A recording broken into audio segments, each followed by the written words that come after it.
Nu skal vi ud og streame i hele København. Vi skal på langtur de næste 5 timer. Jeg har ingen idé om, hvor mange der ser med, for det kan jeg ikke se. Så nu skal vi bare derud af. Vandet er helt perfekt. Og vejret er helt perfekt. 0 meter i sekundet. Helt vindstille. Det er lækkert, det her. Lige om lidt skal vi... Det første stop... Jeg har lige lavet sådan nogle ret sjove stops. Og det første er ved den nymoderne havfrue. København har jo 2 havfruer, det er der ikke mange, der ved. Der er mange, der er vinterbad. Og der er sauna også. Hvor er der mange, det var da helt... Det er også lækkert, når der er sauna. Da jeg kom her klokken 10, var der en kæmpe færge på vej ind. Men jeg tjekkede op, og Norge-færgen skulle vist først sejle klokken 3. Så jeg håber, at jeg lige kan nå forbi. Okay, er der overhovedet nogen, der ser med? I må gerne lige skrive i chatten, hvis der er nogen, eller hvis lyden skulle kunne være dårlig. Og hvis I hører noget i baggrunden, der larmer, så er det fordi, at der bliver lavet et eller andet i Nordhavn, og det har larmet helt sindssygt hele morgenen. Okay, det var nok Norge-færgen, der kom ind i morges så. Okay, virker chatten overhovedet? Emil, hvis du ser med, så skriv lige. Hvor er det spændende det. Det er første gang, jeg livestreamer sådan rigtig med det her udstyr. Så alt kan ske, det kan så meget. Den er sgu da ikke... hvor er det lækkert. Lyd og vinkel er perfekt. Sådan. Super lyd. Tak, mor. Det er Emil, ham der hjælper mig med at komme herud. Min mor og min bror, der ser med måske. Så er det bare jer, der får en sindssyg rundtur i København. Det bliver sjovt, når vi skal ind til Nyhavn. Og vi kommer ind til der, hvor der sker lidt. Det kunne også være fedt, hvis solen lige kunne skinne igennem skyerne. Det er ret sjovt, hvis der lige kom en lille sæl op. Eller hvad de hedder. Nej, hvor er den stor. Det er helt sindssygt. Der er ingen krydstogtskib. Det kunne ellers også være sjovt. Det er jo havblik. Det er jo rigtig... Shit, den er stor. Jeg tror ikke, man må sejle hen til den. Ja. Hvor er det sindssygt dumt, det her. Nå, der er godt nok også stille. Mærkeligt, der ikke er nogen andre ude på paddleboard. Det er ellers perfekt vejr. Bortset fra vandet er 4 grader. Hvorfor kan jeg ikke se, hvor mange der er med? Det er lidt nede og bare snakke med sig selv hele turen. Men det kommer jo nok til alligevel. Lige meget hvad. Vi har også 5 timer. 4-5 timer. Det skal vi nok nå.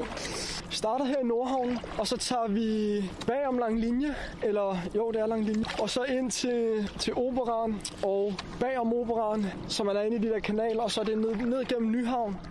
Tilbage igen. Ned rundt om Christiansborg i de der små kanaler også. Og så bare hele vejen til Sydhavn. Det er dejligt. Jeg har sådan nogle varmepuder nede i tæerne, og de fungerer sindssygt godt. Okay, jeg skal lige tjekke en gang her, hvad der sker af ting og sager. Jeg kan ikke engang se, hvor mange tjekker lige op her på ting og sager. Sociale medier, er der nogen, der ser tingene? Twitch. Okay, der er nogen. Se mig falde. Okay, sådan. Vi krydser fingre. Sådan der. Nu vandrer den igen. Jeg kan godt huske, jeg har sådan helt traumer fra første gang, jeg så sådan en sæl. Der jeg skulle stå på paddleboard til Sverige. Og så står man står bare sådan sit eget og hører musik og tager det helt stille og roligt. Og så lige, nu kan jeg ikke rigtig afstandsbedømme, men måske 4-5 meter bag mig, så hører jeg bare, ligesom sådan, når en hval kommer over vandet, sådan pruster ud i vandoverfladen, og jeg var bare sindssygt langt ude. Jeg husker, jeg var så sindssygt bange. Jeg rystede helt vildt, og så fik jeg bare fart på. Jeg tror aldrig, jeg har stået så hurtigt i Sverige før. Det er jo et kæmpe dyr, dem i virkeligheden. Jeg kigger sådan hele tiden bagefter, for at se, om der er nogen, der lige dukker hovedet op. De fleste er vel heller ikke stået op endnu. Vi er først ved 11:30-tiden, ellers er de ude og skal have noget fart på, så vi kommer ind til det sjove. Der sker ikke så meget herude. Jeg skal også spare på kræfterne, sagde jeg. Mine chicken wings, de er helt trætte. Nordic Pearl. Det må være Norge-færgen. Oslo-færgen, er det ikke det? Nå.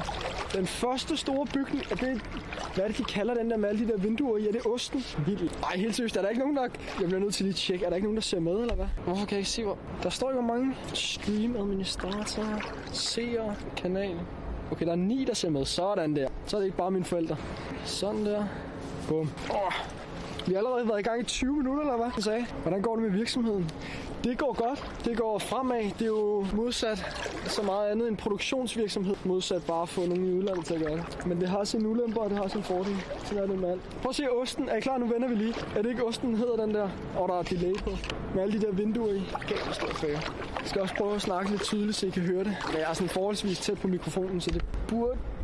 Nu skal jeg ikke falde i. Lad os gøre, at det er nogenlunde sådan der. Nu begynder vi... Jeg kan se den nymoderne havfrue. Den er så grim. Det er helt vanvittigt. Shit. Skal vi sgu have taget pumpen med? Når vandet er koldt, så bliver bordet også lidt blødere, tror jeg. Så begynder vi at komme derind af. Der må være dybt her, siden færgerne kan være her. Det er ikke særlig fedt at tænke på. Ikke koldt for næsen måske. Hvor ser det godt ud. Det kører. Det spiller indtil videre. Det er positivt. Der sker ikke en ting herude. Jeg skulle have startet her jo. Så jeg skulle stå de første 20 minutter hvor der bare slet ikke er noget at se eller snakke om. Ej, hvor det lækker vejr. Der har været lidt mere sol, men udover det der. Jeg har seriøst en nøje på over de der se eller søløver eller hvad det er. Ej, hvor der er langt alligevel. Jeg synes godt, man kan mærke det lidt i hænderne også. Det skal lige få noget varme. Der sker ikke så meget lige nu, vi skal lige i gang. Der skulle vist stå, at der kom en 1-tiden, men vi krydser fingre for, at det holder tør. Det her udstyr, der er sat op, det er alt andet end vandtæt. En dråbe vand, så hele mødet, det lukker bare ned. Vi skal også lige huske at bevæge tæerne, så de ikke fryser fuldstændig tis. Okay, vi skal også lige overse på... der er sindssygt flot bygning. Er det sådan noget? Nå, nu er vi snart ved den grimme havfru. Ej, hvor er den grim. Hvad er det, den laver? Folk står og spiller af den der. Ej, hvor er den grim. Hvad laver den med hovedet? Hvor der er noget i overfladen der. Er det fisk, eller hvad er det? Jeg er altså lidt en bangebuks, når jeg kommer til det her. Ej, man forestiller sig også bare alt muligt med sådan en hoved, der lige stikker op. Og der er bare rigtig langt ned. Dybt her. Man forestiller sig bare, at man ser lige stille og roligt. Ej, hvor er det nøjeren. Det hele er mentalt. Det er helt oppe. Der er jo ikke noget. I Danmark, det her. Vi kan på den ikke falde af. Nå, jeg er klar til at se den. Det her, det er den nye moderne havfru. Lige over på den anden side. Den vender overhovedet ind. Hvad sker der for den? Jeg er klar til at se den. Nu vender vi lige en gang her. Ej, hvor den grim. Og grunden til, at jeg læste lige op på den, grunden til, at den er så grim, eller grunden til, at den ser så sindssygt ud, det er fordi, at det er sådan en eller anden kunstner, der har lavet en kommentar på, hvordan vi i dag laver om på naturen. Så hvis man skulle sådan prøve at forklare det til unge mennesker, så er det frem for den gamle havfru, som er normal og er naturlig, så er det der en kommentar til den nye generation, som for eksempel alle Paradise-deltagerne, der fylder sig med plastik og alt muligt, laver om på naturen. Det er det der, den ligesom er et tegn på. Ja, den gider vi ikke være så meget ved. What? Skal I se den der bygning også? Den er flot. Sindssygt flot. Nå, videre derinde. Det er meget, vi skal nå. Og hvad vi lige skal sætte lidt fart på, så vi også lige kan få varme. Bare nogenlunde. Ej, hvor det optur, det fungerer. Hvor er det fedt. Det spiller max. Den ser lidt mørk ud, den sky der. Min strategi er, hvis det skulle begynde at regne, som den der sky godt kunne tyde på, så kan jeg sådan gemme under nogle broer og være i læ der sådan nogenlunde. Jeg skulle nok have taget en paraply med, men det bliver det ikke til. Jeg kigger hele tiden bagud. Jeg har så meget. Jeg forestiller mig så meget. Hvor er det irriterende, at man ikke kan se, hvor mange der er med. Det er sgu da mega irriterende. Jeg kan ikke rigtig se noget. Nå. Videre derinde af. Det skal nok blive sjovt senere. What? Den er mørk, den der sky. Den er sgu da nede. Godt være, at vi lige skulle tjekke vejrudsigten, når vi kommer over i læ. Så må vi jo starte over til den gamle havfru. Og så begynder vi rigtig at komme derind af. Skal vi ind i kanalerne. Ej, hvor er det. Det må se så sjovt ud, når man bare... Nu kan I jo ikke se setup'et, men jeg har en plastikkasse med en masse tøj, og det er streamingudstyr, som fylder en del. Og så står der bare sådan en kæmpe stativ med mikrofon og telefon og det hele. Det må se så sjovt ud, når man kommer gående der. Kigger på det. I kan godt se, at det ser lidt mørkt ud derovre, ikke? Vi skal altså ikke ud i noget regnvejr. Ej, kan jeg overhovedet komme under her? Det er løgn. Det er kraftedeme løgn. Vent lige. Ej, jeg tror kraftedeme, at vi ikke kommer under her. Jo, hvis jeg sænker den, men så er der også bare... Det er løgn. Det kan vi fandme ikke. Eller hvad? Nej, det kan vi ikke. Jeg skal lige sænke jer. Der er lidt lavt. Så er det jo perfekt, at vi lige hurtigt kan... Kan vi det overhovedet? Ej, hvor lige... Jo, det kan vi godt. Det kan vi godt. Stille og roligt. Vi fikser det sådan her. Lige hurtigt. Eller ikke lige så højt op. Så vi bare lige sænker den her dertil. Lige til at se lidt sjovt ud, til vi kommer over på den anden side. Det må jeg lige... jeg skal ikke falde lige nu. Okay. Nu er vi cirka samme hovedhøjde. Ej, det kan godt være, den skal længere ned faktisk, fordi den har jo lige, og man kan ikke fikse det, når man først er kommet ind jo. Okay, nej, den skal sgu lige, hvis vi lister, hvis kameraet rammer, ikke? Men der er også en kant der. Okay, vi prøver. Vent lige. Svinger. Der kommer lige sådan en kant. Der er godt nok ikke. Det kan I vel også se. Lavere derhen. Hvorfor bruger det så lave? Det giver jo ingen mening. Så er der ingen, der kan komme igennem her.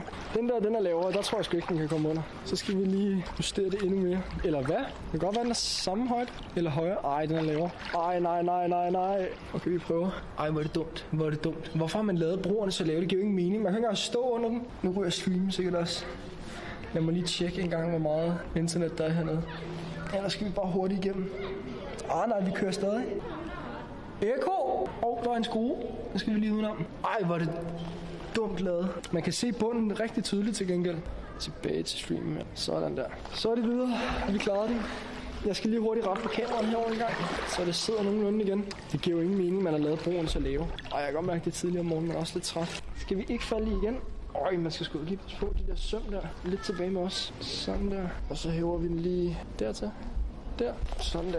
Der var jeg lige ved at miste på gangen. Det skal vi heller ikke ud i. Så prøver vi igen. Stille og roligt. Jeg er meget fokuseret, når jeg skal rykke. Det sidste, jeg skal, det er at falde. Det magter jeg simpelthen ikke. Så er det videre. Så er vi klar igen. Den her bro, den er høj. Det giver heller ikke nogen mening at lave forskel på højden, der kommer igennem her. Kan så ikke komme igennem derhenne. Det er sgu da funderligt. Ej, hvor ser det fedt ud med graffiti og det hele. Hvorfor er den helt våd nu? Mine fingre, ikke? Der er en fiskehaj på skibet egentlig derude. Så det er lidt varme i fingrene her, kan man mærke. De er ved at falde af. Hvor ligger den lille havfru egentlig? Hvilken retning er det? Sådan, så prøver vi igen. Shit, chatten er varm, mand. Der bliver skrevet sindssygt meget. Det var helt fedt nu. Nu kommer lidt bølger også. Venlig, hvor ligger den lille havfru? Den ligger der gang i en halv time nu. Hvad siger den? Jeg hænger den ryster så meget. Nu kommer den der turbåd også. Det skal nok blive sjovt. Kongeskibet er væk. Det kunne ellers have været fedt lige for det med. Men det blev der altså ikke til i dag. Den laver også bølger. Det kan jeg se. Den laver lidt. Højre side. Højre side. Ja, der er sindssygt mange mennesker deroppe. Nu kan jeg se, at nu kommer der en turbus. Jeg skal lige have varme her. Er det koldt? Tobias! Det er lidt køligt. Jeg håber, det er fedt, hvor end du er. Og der er lidt, vi koncentrerer os en gang her. Sådan der. Genialt setup. Nødder, en lille sandwich. Og så er man altså kørende i rigtig lang tid. Hvor er der mange mennesker hen, den lille havfru. Og det er de rigtig dumme slagsen, fordi de går ind og rammer. Det er også den der turistbåd der. Okay. Slap af. Koncentration. Sidste her, kom så. Wow. Det er lidt sjovere før, der var helt stille. Okay, der er ikke engang fedt at tage hen til den lille havfru, fordi hun har ryggen til alligevel. Vi tager derhen bare lige for, der står kun sådan. Skal lige have varme i fingrene igen her. Tobias, hvor er du henne? Og hvad er klokken? Der er helt sikkert mindst 20 grader, hvor du er. Der er altså en bølge. Nu kommer der en til de der turbåde. Nu må de simpelthen stoppe. Hvor mange kan der lige være? Okay, vi kan bare overhovedet ikke se noget som helst. Jeg står ved en bus, og klokken er 5. Det er genialt. Skal til Bangkok. Hvor fedt. Hvad siger temperaturen dernede? Man fryser vel ikke om tæerne dernede? Der er den der lille havfru overhovedet. Så vi tager bare videre. Og den der turbåd, den er rigtig inde at lege. Bare rykke sig. Det kunne også være meget fedt, hvis vandflyveren var her, men den er der heller ikke, når det er så koldt. Jeg siger, der er rimelig mørke skyer, men jeg tror, det holder nogenlunde. Det krydser vi fingre for. Min højre hånd, den gider ikke rigtig få varme. Det er sådan lidt halvirriterende, kan jeg godt mærke. Skal du have en lille fra? Det forstår jeg ikke, men jeg skal til Nyhavn. Nej, Nyhavn. Ja, jeg skal til Nyhavn, men jeg skal helt til Sydhavn. Jeg skal ud til dit hud. Den ser slidt ud, den der turbåd. Vi er oppe på C'er egentlig. 11 C'er, sådan. Jeg må godt lige vente med. Okay, fokus. Der er lidt bølger nu. Hvorfor kongeskibet ikke? Det kunne have været så fedt. Det plejer at ligge her om. Sådan der. Gode bølger, du laver. Hvor er den slidt. Det er helt vildt. Lige ramme de der. Jeg tror det. Man kunne også gemme sig bag den der bro. Jeg tror, hvis vi skal ramme den med siden til, så vender vi lige snuden mod bølgerne. Okay, der er det. Ja, okay. Kommer lidt. Prøver vi lige igen her. Stille og roligt hen over bølgerne. Stille og roligt. Sådan. Så er vi tilbage. Back on track. Der er stadig lidt. Nu begynder vi at komme derind af. Det må være det kongelige teater, jeg kan se der. Der er stadig lige lidt. Så det ligger strategien lidt i at tage bagom det kongelige teater, for at komme ind i kanalerne og sådan rigtigt. Hvis jeg falder i vandet, så er der ikke noget at hente overhovedet. Så bliver jeg kold og mister alt udstyret. Så strategien ligger egentlig lidt i ikke at falde i vandet. Nu stopper den der. Hvorfor får den ikke varme? De der varmepuder i fødderne, synes jeg også har holdt op med at virke. Det bliver lidt sjovere til sommer det her, det må jeg indrømme. Jeg står her i overskyet vejr. 4 grader, kolde tær, kolde fingre. Det kunne godt have været sjovere. Må man nok ikke sejle derind. Der ligger en ubåd, militærskib og alt muligt derovre. Vipper lige tæerne for at få følelse i dem igen. De der varmepuder der, de til grin. Simpelthen. Man skal være på dupperne hele tiden. Lige pludselig kan der komme en bølge, man ikke har set. Og så ligger man altså i vand. Så der skal man lige være klar. Kom nu, mand. Det går så langsomt på paddleboard. Det er helt vildt. Der er bare mig, der sejler lidt langsomt også. Jeg kunne godt sidde derinde og få en varm kakao. Det kunne jeg rigtig godt overskue, faktisk. Ingenting på vandet i dag. Overhovedet. Der er heller ikke nogen spændende yachts inde ved det der parkeringshus over for det kongelige teater. Der er ingenting overhovedet. Det ser lidt mørkt ud. Lidt mørkere end der. Så man skal bevæge fingrene lidt måske. Go-boat. Nok de er ude også. Hvor er der langt til Sydhavn herfra. Helt seriøst. Vi har stået i hvad? 48 minutter. Godt nok langt. Jeg synes allerede, at mine kræfter er begyndt at slippe lidt op. Vi har larmer helt sindssygt, de der vandbusser. Jeg tænker, vi tager det over bag i. Det tænker jeg er det sjoveste. Og så kommer vi ud ved... Er det Rundetårn? Nej, det er det ikke. Det ligger ikke der. Ved det andet Rundetårn med sådan en spir. Og så ind i Nyhavn. Det tænker jeg er strategien. Ja, det tror jeg også. Der er i hvert fald 2-3 timer herfra. Har taget ruten. Sådan. Danske flag. Sådan! De går godt nok langsomt, de der go-boats. Det er lige før jeg hælder ind på dem. Det er lidt sjovt. Lad os lige se, om vi kan hælde ind på de der go-boats. Okay. Det er ikke at falde i. Nu kommer vi snart ind i kanalen. Der skib, der ligger derovre, de ser helt vilde ud. Skal lige prøve? I kan godt se dem, kan I ikke det? I kan lige ane det ene af dem. Kommer Segway-holdet. Det er sgu meget sjovt. Min tær. Så er lige få noget gang i dem. Shit, nu kommer den der... Kan I se den der gule tænker strategien er ikke at blive sejlet ned af sådan en. Så lad os prøve at holde den lidt tæt på kanten. Så står vi derhen og så ind. Der er også bare bro. Jamen, den er til gengæld en del højere, ikke? Men der er også broer derinde. De må simpelthen være højere end mig derinde, fordi der ligger også ret lavt, fordi man sidder nede i en båd. I hvert fald dem der er herinde. Kom nu fremad. Det tager simpelthen så. Jeg har helt glemt, hvor langsomt man står på paddleboard. Det er til at blive sindssygt af. Den vandbus larmer jo helt vanvittigt. I kan sikkert godt høre den. Nå, men så skal vi jo... Der går en kanal derovre, det er jeg ret sikker på. Nu lige henover. Så sætter vi lige fart på, når vi kan se, den skal i land. Nu er vi også tæt på Nyhavn. Nu begynder vi at komme ind mod Indre København, tror jeg det hedder. Der er stadig lige... Der går lige 30 minutter, tror jeg, før vi er der, hvor vi skal være. Så længe vejret holder tørt, så går det. Og det ikke blæser op. Det vil være rigtig noget. Ej, hvor operan. Prøv at tænke på Red Bull Cliff Diving, hvor de hopper ud deroppe fra. Det er jo helt vanvittigt. Jeg synes, jeg kunne mærke noget vand der. Jeg kan se, der er en bro derovre, vi kan prøve at gemme os lidt, hvis der skulle komme noget vand. Havnebus er det hedder. Militært område, adgang forbudt. Der skal vi i hvert fald ikke ind. Hold nu tørt. Jeg magter ikke, der begynder at komme vand. Nu fik jeg også varmen. Der kom lige lidt kræfter på der. Men min højre hånd, den er stadigvæk. Den driller stadig lidt. Kommer vi snart ind i de hyggelige kanaler. Hvor Blackman egentlig stadig båd. Og hvor ligger den her af? Øj, han laver bølger, ham der. Hvad laver han? Idiot. Det er så fedt at få alle de der turister lige så lave en bølge, så jeg falder i. Det er det, han ønsker. Det synes jeg kunne være det sjove. Dem skal vi lige holde øje med. Der skal man altså ikke ligge skævt, når de kommer. Vi heller ikke have dem ind bagfra, så får vi et ordentligt skub i røven. Nå, nu er vi ved at være med de små hyggelige kanaler. Kræfter, de begynder at... Men det kører. Stream er stadig aktivt. Det er jo fuldstændig vanvittigt, at det bare spiller. Please, lad det være med regn. Ej, jeg ved, der er lidt bro herhenne af. Tjekker lige vejrudsigten en gang. Bare lige for at se, om man skal holde en lille pause. En af broerne. Nu stopper den her. Kom nu, hvor går det langsomt? Det regner lidt nu, ikke? Nå, restaurant og café. Nå, det er på en båd. Ej, hvor fedt. Den er nok ikke åben nu, når det er så koldt. Ej, min tær. Jeg skal lige lidt bevægelse i dem. Sådan der. Så kører vi videre. Eller sejler. Man kører ikke på vandet. Nå. Ej, det er også fedt. Der er ikke nogen bølger herinde. Kan der ikke være de små kanaler? Nu er vi i sikkerhed. Nu er der kort til land, hvis man falder i. Det skal vi selvfølgelig ikke engang snakke om, fordi det er det værste. Det må bare ikke ske. Laver vi lige nogle armstræk her. Ej, den er jo... Der kommer vi... Hvad tænker de på helt seriøst?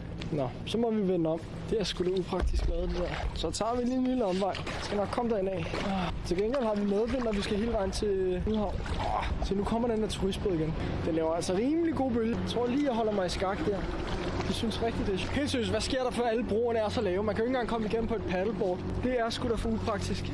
Øj, nej, så rammer de sgu da også derinde. Så skal vi sgu lige ud. Ikke panik. Ikke panik. Øj, de store de her. Stille og roligt. Nu går de jo så ind og rammer. Ikke bag mig og kommer ud igen. Så det skal vi også lige være opmærksom på. Kom nu. Sådan der. Så står vi igen. Jeg vil bare gerne ind i de små hyggelige kanaler. Og ikke stå herude og fedt rundt. Det er sgu da røvsygt. Okay. Der er lidt bølger nu. Hey, hej. Så er der gang i chatten nu. Hvad er planen? Planen er, at jeg står hele vejen til Sydhavn. Og så forbi alle de fede små perler i København, Nyhavn, om bag i her, men der var en lav bro i vejen, så der kunne vi ikke komme ind. Og så skal vi ned forbi Christiansborg, rundt i den kanal, der ligger hele vejen rundt om Christiansborg, og så bare hele vejen ned til Sydhavn. Og så prøve at stå imellem bygningerne, fordi i Sydhavn, der er en masse, hvad kan man sige, lejligheder, som ligger på vand, hvor der så er kanaler imellem. Så vi skal helt derned, hvis streamen holder indtil der. Eller jeg falder i inden da. Kom nu, mand. Hvorfor går det så langsomt? Wow. Hvor langt er det? Ingen idé. Jeg tror, der kan det passe, der er. Jeg har tastet den ind på Google Maps, hvor man kunne køre den med pilen. Og der skulle være nogle, var det 15 kilometer? Og det ville tage omkring 4-5 timer. Jeg ikke falder i, og min tær måske får varme igen, så ville det være rigtig fedt. Ja, jo, det skal nok blive godt. Nu kommer vi snart over til det Kongelige Teater, tror jeg det hedder. De der havnebusser, de er over det hele, og de laver altså rimelig store bølger. Oj, hej. Har du stadig med mærser? Ja, for det inden den sælger jeg. Eller jo, det kommer jeg til på et eller andet tidspunkt, for der er også en masse andre sjove biler, man skal nå at have. Men ja, den har jeg stadig, og jeg glæder mig så meget. Jeg tæller til, er det den 14. eller 15. marts, der kommer den ud igen. Det bliver så fedt. Lige nu holder den bare i vinterhi og hygger sig. Der er altså gerne ind i havnen. Wow. Shit. Og det er også de der... Jeg burde jo egentlig stå lidt længere ud. Bølgerne ikke rigtig når at blive så store. Ej, det er sådan nogle rigtig dumme. Okay, jeg skal lige koncentrere mig her. Kommer lidt krydsbølge eller sådan noget, hvad de hedder. Ej, hvor ser det flot ud. Nu kommer vi ind til noget skønt. Jeg kan slet ikke, jeg kan dårligt se telefonen, fordi den sidder på sådan en ting, der er helt konstant. Jeg kan prøve at se. Sletter vi noget? Ja, for det. Hvad i gang i en masse, men jeg kommer til at livestreame. Jeg har tid på at livestreame hele det her år. Jeg har de fedeste idéer til nogle vanvittige livestreams til paddleboard til Sverige, paddleboard under Storebælt, Lillebælt, Aarhus, hedder den der by på Fyn, Odense. Den der, jeg tror ikke engang, man kan komme ind i kanalerne der, fordi broerne de er så tæt på vandet. Og bare de vildeste, jeg skal løbe en masse af de stævner, der er rundt omkring. Også med det her setup, som er bygget til, at jeg kan løbe uden ledninger og sådan noget ryger af. Så jeg kommer til at bruge rigtig meget tid på Twitch, forhåbentligvis. Så det skal nok blive sjovt. Sådan. Nå, jeg må lige se, om vi kommer derind af. Jeg vil gerne ind i kanalerne, men de der broer, de er vanvittigt lave. Det er også bare nederen at stå derind. Og så når man kommer hele vejen ned i den anden ende, så kan man ikke komme ud, fordi der er en lav bro. Så det skal vi lige holde øje med. Okay, det ser vildt ud det her. Prøv at se. Nu vender vi lige. Det er altså flot det der. Prøv at tænke på, at de hopper ned deroppe fra til Red Bull Cliff Diving. Der er altså langt. Kig opad, så mister jeg balancen. Nu skal jeg også lige holde øje med de der havne. Vi er ved sådan en station, nu kan jeg se. Og de laver altså bølger. Operaen. Så er det vel ikke det kongelige teater. Operaen. Jeg skal ikke, hvad der ligger der så. Det må være operaen. Hvor ligger det kongelige teater? Er det kongelige teater? Det samme kongelige teater. Prøv lige at få noget varme i tern igen her. Kan jeg se, der kommer en havnebus. Spørgsmålet er, om vi lige skal vente direkte imod mig. Men der kommer så også en kajak. Fætter der. En venner. Jamen, så må vi lige vente her. Nej, den er også bare store bølger. Spørgsmålet er, om man kan stå højere om den. Nej, det overgår jeg næsten ikke at prøve. Jeg ved, om den venter på ham der kajakfætteren. Nå, så må vi lige vente til det kongelige ligger på Kongens Nytorv. Ja, så det ikke kommer nu. Svært man bare skulle stå forbi. Også bare se, at de vender en del. Nu. Det tager så lang tid der. Kom nu. Og det er svært at kigge bagud, når man så... Det kan godt være, at de der havnebusser faktisk er vigepligt for en. Så man bare kan stå, som det passer en. Nu kan jeg se, at den kommer ind, så kan vi godt vende. Det kommer lidt an på, hvordan han... Til gengæld sejler han langsomt, så han laver ikke særlig store bølger. Det er et kæmpe plus. Men skal han ikke? Nej, det kan godt være, han bare skal. Okay. Nu tager vi den. Så tager vi hele butikken. Så er det videre. Ej, de må også have vigepligt for folk, der står på paddleboard og kajak og sådan noget. Alt andet ville skulle være mærkeligt. Der kan... Jeg tror helt seriøst kun de der kanaler for kajak. Kom så. Så skal vi videre. Vi kan have lavet lidt bølger i hvert fald. De er altså rimelig meget trafik alligevel. Havnebusser og turistbåde, som synes, det er rigtig sjovt at sejle sådan. Jeg ved ikke hvad. Der er meget strøm her. Hvorfor rykker han sig helt sygt? Nå, han skal måske til højre der. Perfekt. Okay, så skal vi bare tage direkte over til Nyhavn. Jeg kan godt mærke, at jeg har ikke over på der havn, og så ikke komme ud. Nu begynder der også at komme blå himmel lidt og sådan. Nu bliver det godt. Det kan også bare være fedt lige at komme ind. Måske man bare kan stå, rundt om en blok, og så komme ud ved den store bro, den der cykelbro. Kan man ikke godt det?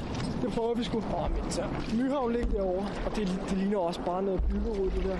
Hvad betyder det? Når de åbner broen, eller hvad? Mærkeligt. Der er ikke nogen store både på vej eller noget. Jeg kan også bare se, broerne er lave derinde, ikke? Min store tog, den er helt fastfrosset. Nå, hvad gør vi? Vi tager direkte over til Nyhavn. Det kan jeg godt mærke. Tager ind på den der turistbåd igen og forbi. De er over det hele. Der er også ned igennem Nyhavn. Har de ikke sådan et stop dernede? Men der så sejler de vel ikke lige så stærkt, som de gør der. Der tænker jeg, at de må holde bare en lille smule afstand. Streamen kører, hvor det er vildt. Uden afbrydelse eller noget som helst. Det fungerer bare. De ligger bare på rare række, de der turistbåde der. Okay, vi tager bølgerne lige på. Krydser vi også fingre for, at de er blevet lidt mindre, når vi kommer hen. Der er altså lidt... Wow. Og det er sådan nogle irriterende krydsbølger. Det er ikke bare bølger, der kommer en vej fra. Okay, de der bølger, de er faktisk ikke små. Wow! Okay, nu tager vi os lige sammen her. Kom så. Stille og roligt. Wow. Stille og roligt. Lille strop, der faldt i vandet der. Sådan der. Det er sådan, hver gang de der turistbåde kommer, så er der bare rimelig meget større sandsynlighed for, at man falder i. Det er lidt nøjeren. Den der strop der. Den skal heller ikke bukke mig ned. Man skal lade være med at gøre noget, hvor man øger sandsynligheden for at falde i. Og det er at bukke og kigge rundt og vende sig rundt. Okay, vi tager den ned igennem Nyhavn, selvom de her turistbåde er der. Jeg tror simpelthen ikke på, at de laver bølger ned igennem. Det er altid noget, vi har medvind.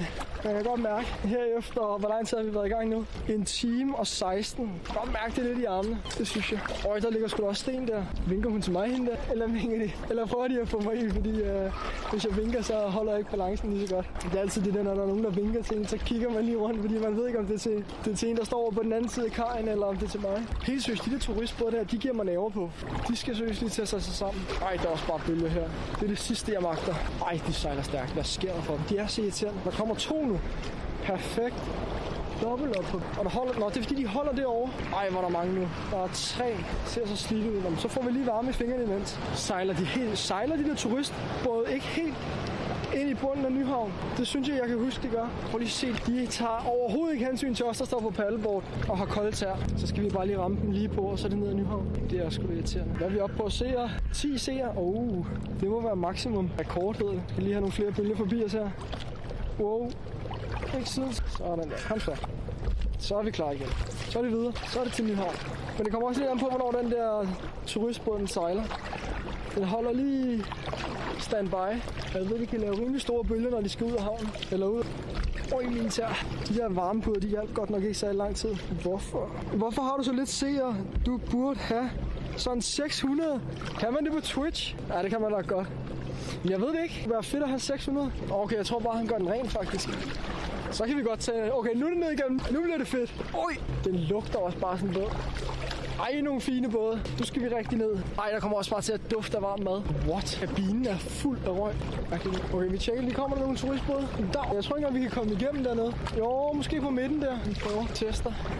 Ej, de er brede, de der både også. Vi kan altid gemme os inde bag nogle af de store både her. Langø, ej, de er flotte. Et hav af oplevelser. De er flotte, de der blå og hvid. Det er sikkert nogle specielle farver, siden de laver dem. Blå og hvid alle sammen. Og rød. Skipper. Fedt navn. Kattegat. Bjørnsholm. København. Nå, nu kommer vi rigtig ned til de farvede bygninger og det hele. Jeg føler, at jeg har en helt rød næse. Har jeg nok også. Og helt rød tær. De er så skuffende, de der varmepuder. Helt seriøst. Der står, de holder i 6 timer. Jeg har stået lidt over en time, og mine tær, de er ishamrende kolde. Det er seriøst fuck nederen. Der er til gengæld ingen bølger her. Det er virkelig rart. Mary. Jeg tror faktisk ikke engang, vi kan komme igennem den bro, der er der. Der er meget benzin i vandet. Eller olie. Paddleboardet holder stadig luft. Det er en god ting. Det er altid en god ting, når paddleboardet ikke føles blødt. Så ved man, at man skal til at søge mod land. Ej, vi kan ikke engang komme igennem helt seriøst. Hvad er der med København og de der lave broer? Jeg var 100 på, at man godt kunne komme igennem. Det skulle da ikke særlig praktisk. Der kommer vi aldrig nogensinde igennem der. Jamen, så må vi vende om. Jeg tror, der er lige tanden for lavt der.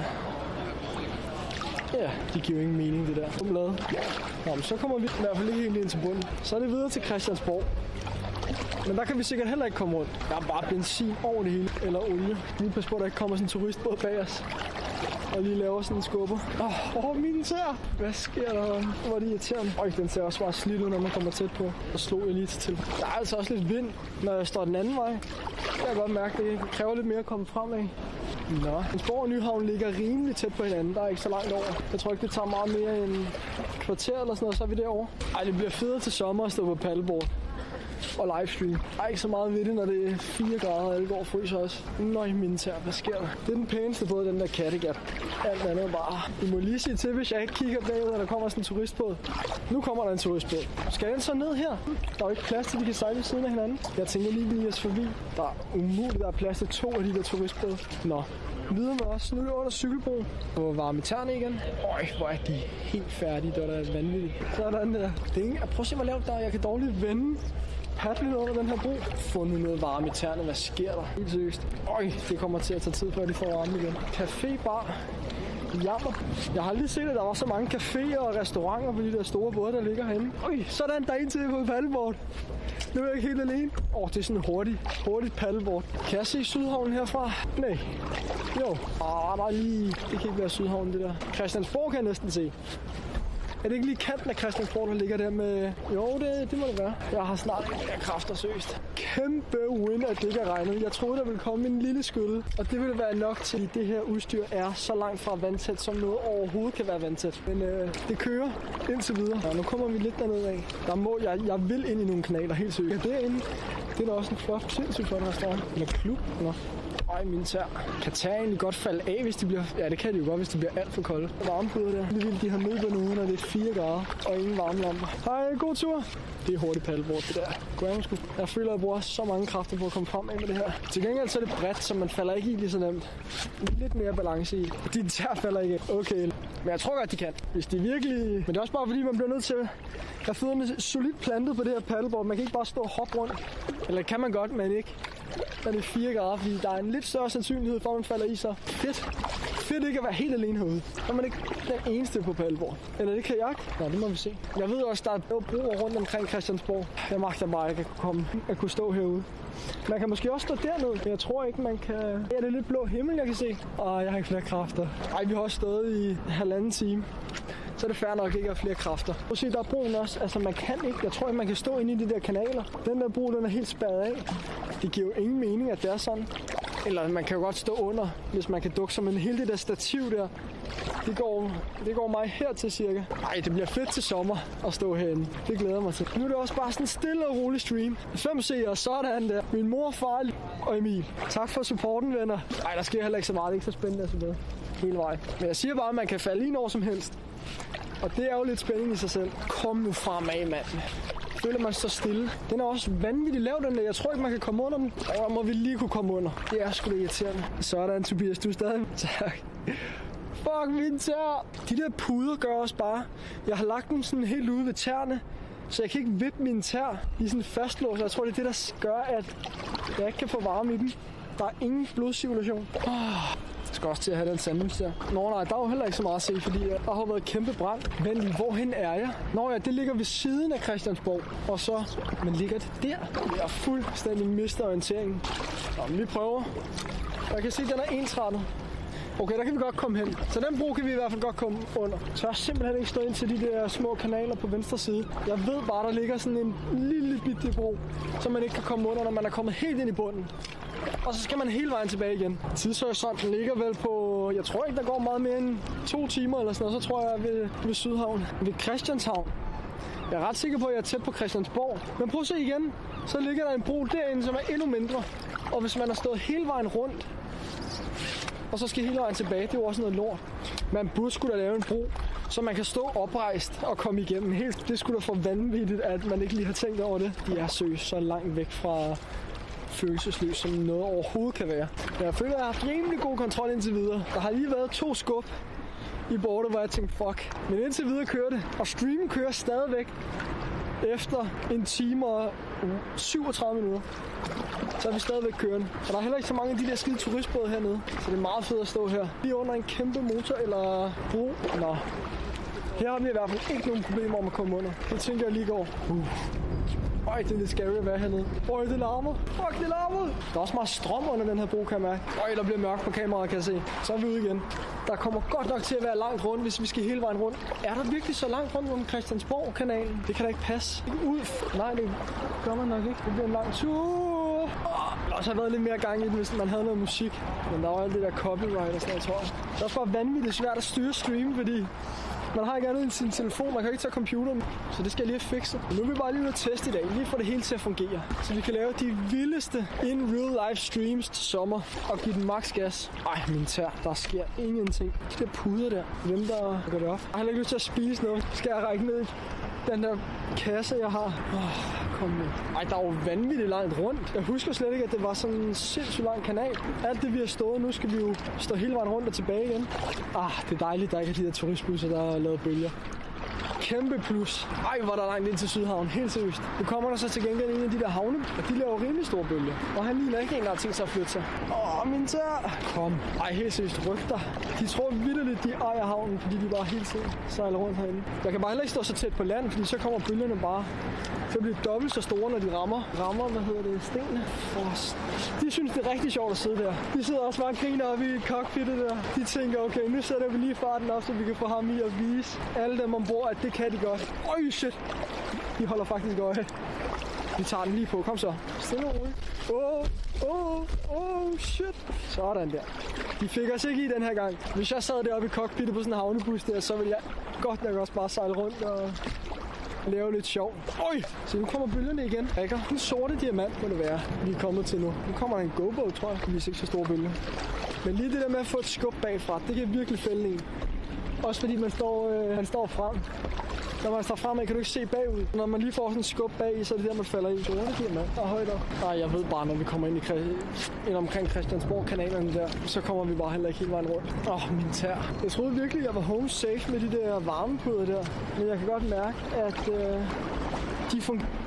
Min tær! Det var da helt vanvittigt. Og nu kommer vi hen til kanalindgangen, kan jeg se. Nej, er det ikke? Jo, det er der. Så begynder vi snart at have noget mad i maven. Begynder det? Det er det jo ofte, når man står på koldt vand, så skal der ikke særlig. Er det en sæl? Nej, det var en fugl. Eller hvad? Den har fanget en stor fisk. What? Nå, nu skal vi rigtig. One way. Indtrættet. Hvor der langt ind til Sydhavn. Vi kommer aldrig derned. Hele det stykke, jeg har stået de sidste kvarter i hvert fald, det kommer vi til at stå igen, når vi skal hele vejen rundt. Okay, broerne ser lidt højere ud der. Jeg tror faktisk ikke engang, vi kan komme igennem heller. Det er jo ikke engang sjovt. Nå, vi prøver. Jeg slår hele tiden til den her ting. Den bliver i hvert fald tight. Men nu må vi se. Der kommer også til at være modvind, når vi skal rundt. Så er det bare helt stille og roligt. Jeg tror ikke, vi kan komme under. Helt seriøst. Det er til grin det her. Jeg bliver sindssygt af det. Det er jo derinde, det er hyggeligt at stå. Lige 5 cm for høje. Og derinde bliver det kun lavere, tror jeg. Det kan vi ikke. Kan vi godt lige komme under. I hvert fald her. Der er duer. Shit. Jeg kan dårligt. Der er lavt. Jeg kan kun stå her i midten. Hvis jeg står ude i siderne, så kan jeg ikke komme igennem. Det larmer. Shit. Okay, vi kommer ud. Der er styr på det. Vi kører den igen. Mærker ned til bineriet her og ser, om der er noget, der er ved at blive varmt. Lidt. Meget. Lige op for udluftningen. Den er selvfølgelig ikke sat i. Genialt. Og så prøver vi bare lige... jeg fikser lige noget hurtigt her. Uden at falde i. Det kan vi øve en gang. Så jeg tror bare lige, vi gør sådan her. Sådan der. Den her op. Sådan der. Ned. Sådan der. Så kan noget varme slippe ud. Der er rimelig varmt. Ja. Hvor sidder den der? Sidder der. Sådan der. Så kører det. Sådan der. Jeg har installeret udluftning ned i tasken, så noget af den her varme kan komme ud. Eller så over på 2 sekunder. Det giver jo ingen mening, det her. Jeg tror ikke engang, der er 5 cm til blod. Der skal bare heller ikke noget vand ned i den der taske der. Og jeg var nødt til lige at åbne lidt op for den nu. Nå. Nu er vi derinde i kanalerne, det var målet i hvert fald. Nu sætter vi lige noget fart på. Se, det er hyggeligt det her. Så er man rigtig afslappet. Ingen bølger, ingen både, ingenting overhovedet. Jeg har helt dårlig nerve over den der taske, jeg er halvt åben. Med al den elektronik, der ligger nede i. Fyrskibet. Jeg ved, hvordan de må placere de her både herinde, før de byggede broerne. Fordi de kan overhovedet ikke komme. Hvor er det lækkert det her. Det er helt perfekt. Det er jo husbåd, det er det ikke det? Folk bor vel på dit Valhall København. Det må være husbåd eller caféer. Mine tær, ikke? Sorry, jeg hele tiden snakker om dem, men de er rigtig kolde. Det er løgn. Der kommer en turistbåd her, helt seriøst. De kan bare ikke lade en være. De sejler til gengæld ikke så stærkt. Det er meget lækkert. Godt være, man meget skulle lade ham være bag en. Bare holde sig på midten. Jeg tænker, at vi tager højre side her. Hvor ser det. Det er sådan nogle husbåde med computer og dress and relief. Nå, det er sådan en massageklinik. Det er tydeligt. Prøv at se, hvor lavt der er. Det giver jo ingen mening. Og jeg kan ikke engang vende min pagaj. Det går lige. Så er vi afsted. Der er gang i chatten. Det er da helt vildt. Lige se, og så kører det. Hvornår kommer den der turistbåd? Der går ikke så lang tid. Okay, her kan vi godt vente. Jeg tror... de må simpelthen have lavet dem samme højde alle sammen. Jeg nægter at tro, man kommer ind i en eller anden ualmindelig lav bro. Det vil simpelthen ikke give mening. Det ser sådan helt... Wow. Jeg kan dårligt vende på gangen her. Stille og roligt. Jeg kan kun stå midt på her. Kommer kameraet. Og jeg kan næsten ikke engang vende på gangen. Sådan der. Så kører vi igen. Sejler. Den hælder ind på os. Det er lige før, jeg tror, vi kan ligge på læ af den. Der er ikke så meget fart på den. Jeg tror, det vil hjælpe ikke at have de der varmepuder i. Så tror man vil få varmen tæerne igen. Man kan godt se, at den begynder at hælde ind på mig nu. Så tror jeg lige, at jeg venter, fordi hvis det er noget med, at han vender derinde, så skal han dreje rundt og sådan noget, så vi venter bare lige på, at den kommer forbi. Kom så. Han laver ikke nogen bølger, det er en god ting. Så er der ikke nogen. Kan falde i. Det vil være rigtigt. Jeg venter lige til, fordi jeg ved, han skal hen ved det der hjørne, skal han lave vendinger og sådan noget. Det kan godt være, at han laver lidt bølger der. God tur! Så har der er nok ikke så mange danskere på den båd. Jeg tror ikke engang, jeg skal derind, før han har vendt rundt. Der var bare ikke et eneste svar på den båd. Der var ingen, der vidste, hvad god tur betød. Vi lige til, han vender. Kom nu. Hvor langsomt kan det lige gå? Ja, nu kan jeg høre det. I kan også godt høre det, ikke? Den der dybe motorlyd. Man kan godt høre det, ikke? Kigger op, og så begynder han at komme rundt. Han laver bølger. Jeg skal jo lige tænke på, at jeg skal holde mig midt i. Jeg tror faktisk, vi tager den midterste her. Så hvis at der er højt nok. Eller er den lavere ud, den her? Okay, vi prøver. Sådan. Så skal vi... hvor er det upraktisk, det her. Nej, højre side. Stille ud. Hvordan skal jeg vende? Sådan der. Nu kommer der strøm. Min tær, hold nu op. Eko! Der er ikke så meget eko her. Jeg skulle lige teste. Så er vi ude. Så skal vi op. Min tær. Det kommer til at tage så lang tid, det her. Hvad sker der for liven stadig kører? Jeg er seriøst overrasket. 2 timer uden afbrydelse eller noget som helst. Hvad sker der for alle det der? Der kommer en flyvende. Der kommer 2. Og så det er sikkert nogle demonstranter eller sådan noget. Nu slukkede han for alt lyset. Skulle han bare lige over en lys. Lavede han lige sådan en politifinde der. Genialt. Overvej lige helt seriøst. Overvej lige, hvor sjovt det må være at være betjent og bare kunne køre ægte GTA med udrykning, og så er der bare ingen regler. Det gad jeg godt prøve. Bare sådan 1 time i en sirener på, og så er der bare ingen regler. Det skulle jeg for fedt. Jeg bliver sindssyg. Og nu er vi rigtig inde i København. Det er nok så meget midt, man kan komme på et paddleboard. Det er nok midten. centrum. Der dufter varm kaffe. Det er godt nok en helt stille og rolig stream, det her. Der sker ikke særlig meget. Jeg kunne så godt sidde deroppe og få en dejlig varm kop kakao med flødeskum og skumfiduser og få varme i tern igen. Det kunne jeg rigtig godt overskue. Mine arme, de er seriøst helt færdige snart. Der er ikke meget mere at give af, men vi er næsten hele vejen rundt til gengæld. Og så er det sidste stræk mod Sydhavn. Jeg tror altså, det mistede lidt luft, virker lidt blødere. Men er der ikke nogen figurer i vandet herovre? Jeg husker ved den bro, der storkespringvandet her. Er det ikke det, det hedder? Der ligger sådan 4-5 figurer nede i vandet. Ja, hvor er det flot. Men nu er der en turistbåd der igen. Så må vi overhælde, hvis den ikke gider at rykke sig. Så den holder en lille pause. Ja, sindssygt over det seriøst. Det er lige før jeg ikke engang kan komme igennem her også. Jeg kan ikke engang vende på gang. Kom så igennem. Så er vi ude. Jeg tror, der ligger nogle figurer i vandet lige her omkring. Jeg kan ikke rigtig se noget med. Så må vi stå ude og varme igen. Det er kæmpe plus. Det giver lidt. Der er langt. Jeg tror stadig, det går 10 minutter kvarter, før vi er ude herfra. Det kører. Det kører, det her streamingudstyr. Det fungerer bare. Der er ikke så meget der. Så fyrer man bare lige, og så kører den i... nu lægger det. Nej. Over 2 timer vi kører. Der skulle faktisk til omkring 12 timer streaming, men jeg kommer ikke til at stå herude med kolde tær i 12 timer. Så falder min tær helt sikkert af. Og man kan heller ikke se så meget, når det først bliver mørkt, så kan det være lige meget. 14 følgere, det kører derude af. Og det vind her kan jeg godt mærke. Det sætter sig lidt på næsen og ørerne. Det er ikke det varmeste. Kom nu fremad. Der er selvfølgelig også strøm, når vinden kommer fra den nordlige retning, kan det passe. Så bliver vandet skubbet den her vej rundt. Der er også lavt, helt seriøst. Prøv at se, så kan det være, der kommer en lav bro nu, så skal jeg stå hele vejen tilbage igen i den anden retning. Min tær. Plus der er strøm. Der skal der er lavt. Det kan vi godt lide. Jeg tror også, det er samme højde for de her. Jeg kan ikke vende gangen til. Nu bruger jeg bare hænderne til at komme igennem og styre lidt. Nu må den der turistbåd lige vente, hvis den kommer. Min arm. Kom ud. Så er vi ude. Så må det være spisetid, når jeg kommer ud. Så får jeg strømmen til Sydhavn, og så kan jeg nærmest bare flyde derned. Det skal nok blive godt.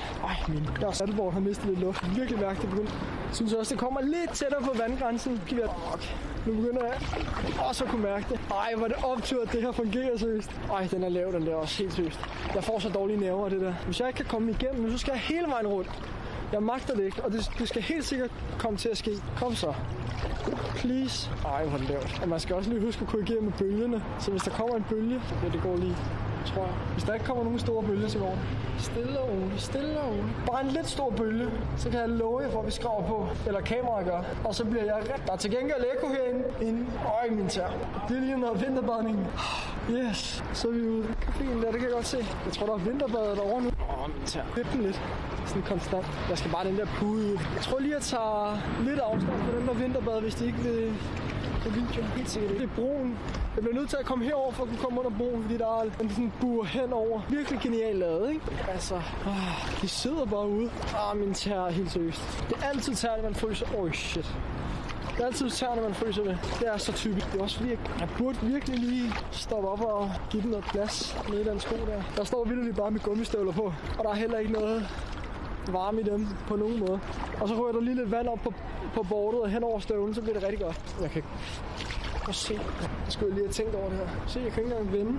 Der slog jeg til telefonen igen. Hvor det er upraktisk det her. Det er da helt vanvittigt. Sådan, så er vi igen. Hele vejen rundt. Så nu skal vi under broen igen, og så er det mod Sydhavn. Min tær. Benene har det meget godt. Meget fedt, fordi man kan heller ikke mærke sin tær, når de er så kolde.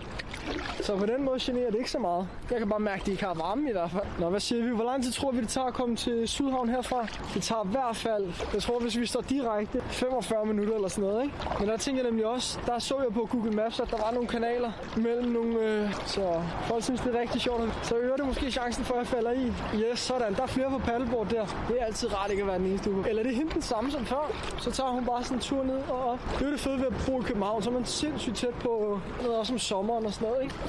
Så er det bare lige ned til kajen og hoppe i. Okay, jeg tror, der er 45 minutter eller sådan noget herfra. Det må der være. Jeg er ved Christiansborg lige nu. Det larmer. Det er hende den samme som før. Så var der ikke så mange ude alligevel. Jeg skal bare have mine tær op foran airconditionen, når jeg kommer ind i en bil. Det kan jeg love jer for. Hvis der er én ting, jeg skal, så er det det. 2 timer og 15 minutter, og streamen kører stadigvæk. Hvor er det fantastisk. Det fungerer bare. Nej, det er en anden paddleboard, det der. med en... prøv at se den. Nej, prøv at se den vild ud. Det er sådan en hav speed paddleboard et eller andet, som er en med en carbonholdt ikke? Og så er der sådan nede i sådan skåret ud, så man står nede i den. Det ser helt, prøv at se, hvor hurtigt han står. Ej, hvor er det fedt. Det kunne være godt at have, når man stod til Sverige, så ville det ikke tage lige så lang tid. De her puslige paddleboards, de er vanvittigt langsomme. Men det er jo også... Altså, det gør jo bare så meget, fordi det der, det kan du ikke lige smide ind i en bil. Det skal man have op på taget eller sådan noget. Nå, skal vi lige se, om der er varme hernede. Nå, noget bedre. Jeg tror jeg lige, vi justerer den. Ej, fuck det. Sådan der. Jeg magter ikke engang begynde at spise. Men vi har medstrøm, og det er en god ting. Nu kan jeg se, at der kommer en båd, der sejler lidt stærkt. Han laver gode bølger. Rigtig gode bølger. Den skal vi lige få lige på. Det her TikTok, det her kan man lige en tanke om. Når der er nogen i trafikken, der gør noget mod en, men de sådan lige vinker, eller... Oj, shit. Ikke stress. Den der TikTok, hvor der er en eller anden, der gør et eller andet, cutter en af, eller sådan noget, men så lige trykker på... Hvad er det, den hedder?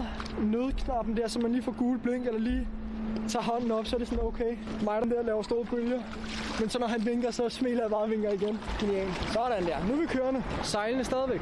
Så sætter vi lige tempo på. Ja, der er mange, der synes, det ser lidt sjovt ud. Jeg kommer sejlende med et kæmpe stativ, fordi de går ind og rammer kajen, og så rører ud mod mig igen. Der skal man altså lige være vågen. Nu vil jeg gerne bare ud til Sydhavn og stå mellem de der lejligheder der. Det bliver altså sjovt. Afsted med os. Jeg kan ikke se, altså... Jeg kan lige se toppen af, hvad er det, den hedder? Vanvittige lejligheder. Helt ud til vandet ved Sydhavn. Jeg kan lige se toppen af vippe. Sådan der. Prøver at få lidt blod ud til tæerne, men det går ikke. Men nu må der godt... Nej, jeg skal ikke engang bede om en ting, men det kunne være meget sjovt, hvis der lige var en, der stak hovedet op. Okay, nu tager vi lige en bid, uden at falde i. Den er også kun rigtig lækker nu. Iskold sangine. Der er slet ikke lige så god som varm. Okay, nu prøver vi altså lige så de der varmepude ud af skoene. Hi, it's a live stream. I'm streaming on Twitch. Yeah, only my mother and father. Where do you go? To Sydhavn.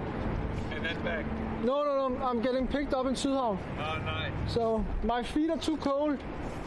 Enjoy. Thank you, you too. Jeg vil også lige teste på sit engelske der. Ej, der sker ikke en reje herude, nej. Jeg vil gerne have stået meget mere i kanaler, men det blev du altså ikke til. Jeg har også en plan om den allerførste livestream, som sådan en debut, skulle være faktisk en, jeg lavede for 2 år siden eller sådan noget. Bare sådan en helt normal livestream på telefonen på TikTok, hvor jeg stod på paddleboard på Mølleåen, mens der var lige sådan en tynd lag is og sne på. Det så vanvittigt godt ud på kamera. Det kunne være... Ej, det kunne man ikke engang. Jeg tror faktisk, der kommer lidt frost og sne om 2 ugers tid eller sådan noget. Det var meget fedt lige at lave sådan en. Ej, min tær, det er ikke sjovt. Nu er vi tilbage ved Christiansborg, hvor vi lige sejlede ind, og vi har været på 2 timer og 20. Nu kommer der en til de der havnebusser der. Det er så fedt at se, hvordan de bare sidder oppe i det der cockpit og smiler til en. Velvidende om, at de bølger, de laver, højt sandsynligt kommer til at skubbe mig i. Ui, det værste derfor, når man lige får det der lille ryg. Okay, Sydhavn kommer tættere på nu. Så lad os prøve at stå... Ja, vi står den her vej. Øj, for satan, det går ondt. Det kan være, at man lige kan holde en lille pause derovre, så lige fordi der er varme på ud, så jeg kan få bevægelse i tæerne. Og der er en til på paddleboard. Nu er der virkelig nogen ude.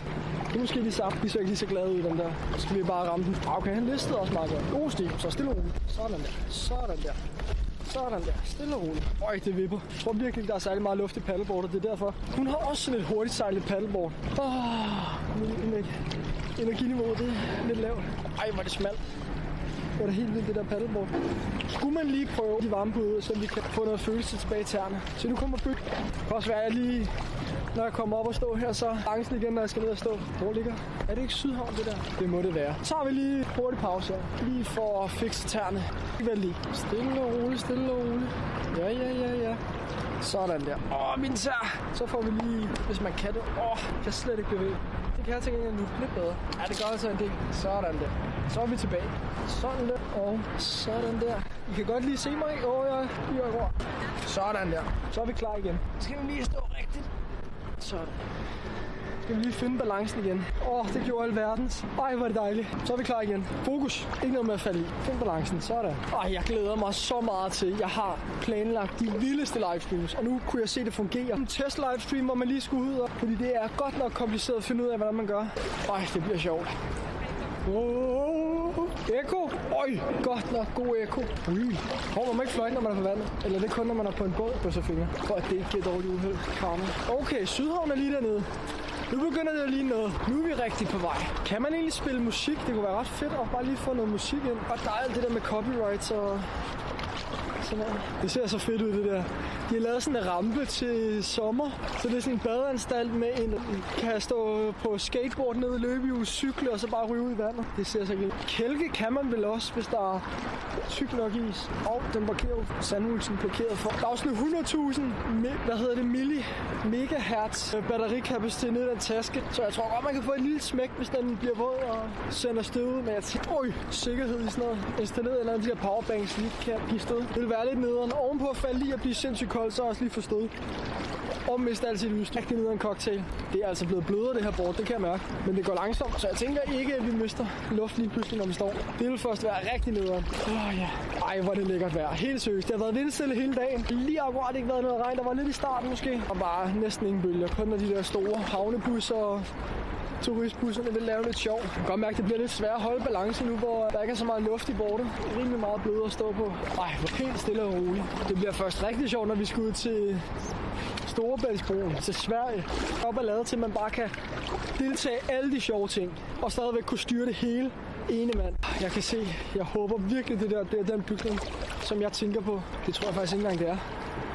Det har det bare været. Hvor er det luksus af alle, badeanstalterne herude har sauna. Helt sikkert været sauna ved alle de badeområder, jeg har set indtil videre. Jeg kunne godt bruge en sauna. Jeg er vitterligt der nu, hvor jeg bare tænker på en dejlig McFeast, en sauna, varme nuggets. Jeg skal slet ikke tænke på alt det der nu. Så går jeg helt kold. Hvad sker der også? Der er en kæmpe bed, hvor mange saunaer. Varm mad. Jeg kan ikke tænke på andet lige nu. Det har bare sat sig. Der var jeg ved at trykke på nogle ting, jeg ikke skulle trykke på. 2,5 timer, og det kører stadigvæk. Hvor er det fedt. 2,5 timer, der er stadig luft i bordet. Kameraet kører. Min tær kan jeg ikke mærke. Men resten af kroppen har varmen. Det er perfekt. Se, det var ikke den bygning, jeg tænkte på. Så er der lige i hvert fald 25-30 minutter herfra. Men det skal vi nok klare. Vi tager det stille og roligt. Jeg kan bare se den varme damp komme ud af de der saunaer. Fuck. Det kunne være, at man lige skulle spørge, om man måtte hoppe ind. Det gælder nok kun. Men jeg har altså haft iskoldt tær i 2,5 timer nu. Det vil sige, det burde næsten gælde for det samme. Kom så. Se, der kunne det være sjovt at tage højre om. Det tror jeg godt, man kan. Men igen, vi har ikke været så heldige med kanalerne hele vejen herind i hvert fald. Så hvorfor skulle det ændre sig nu?